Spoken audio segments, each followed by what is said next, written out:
हम हमेशा ये विचार करते हैं कि परमेश्वर की इच्छा हमारे विषय में या किसी भी बातों के संबंध हम कैसे पहचानेंगे।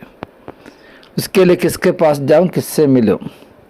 या बाइबल पढ़ने से हमें पर्टिकुलर विषय के बारे में प्रभु की इच्छा जान सकता है, या कोई भविष्यवक्ता से प्रार्थना कराने से वो इच्छा हमें प्रकट हो सकता है।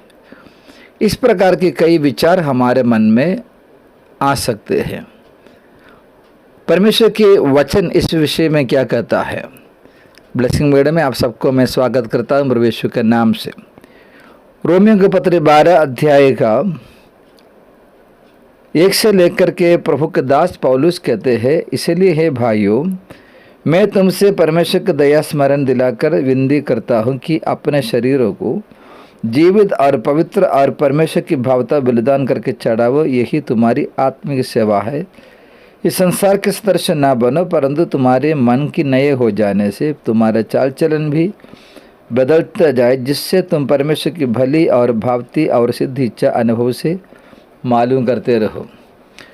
तो एक व्यक्ति परमेश्वर की इच्छा को जानने के लिए उसको अपने जीवन में कुछ क्षेत्रों में कुछ बातों में सुधार लाना बहुत ही ज़रूरी है। वो क्या है?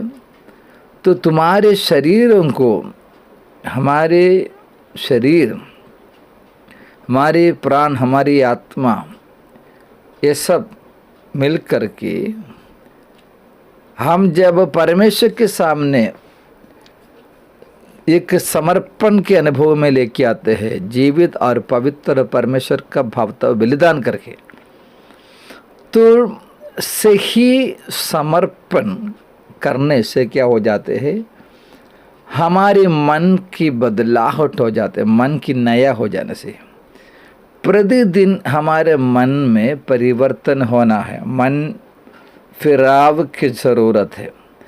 तो मन बदलते ही हम जैसे प्रतिदिन प्रभु के वचन के अनुसार अपने आप को तोलते हुए प्रभु के वचन के अनुसार हमारा जीवन बनाने के लिए परिश्रम करते हैं, उस समय क्या करते हैं, परमेश्वर पवित्र शास्त्र के द्वारा या पवित्र आत्मा के द्वारा हमसे ज़रूर बातें करेंगे।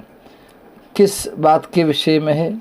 जो भी बात होगा, हम हमारे व्यक्तिगत जीवन में जिस बात के लिए चाहते हैं या प्रार्थना करते, उस विषय पर परमेश्वर के इच्छा परमेश्वर प्रकट करते हैं। तो उसके लिए समर्पण की ज़रूरत है।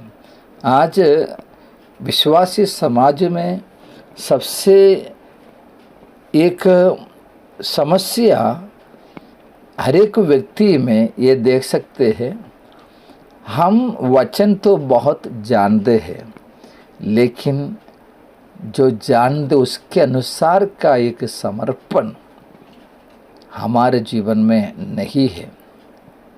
वचन हमारे कुछ ज्ञान बढ़ाने के लिए, नहीं तो हमें कुछ बातों को सीखने के लिए उस प्रकार के एक पुस्तक के रूप में मानते हुए इस्तेमाल करने वाले लोग भी हैं।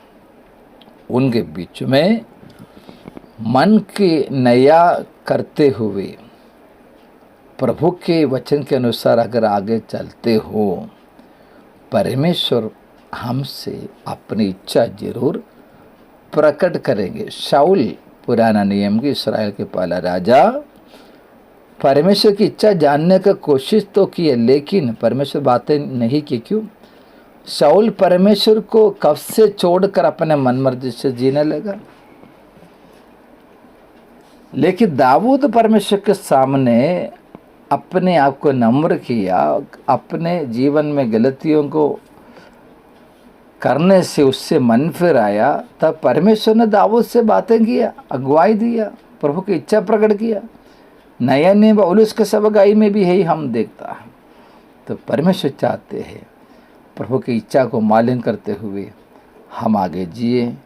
परमेश्वर आप सभी को आशीष करे। आमीन।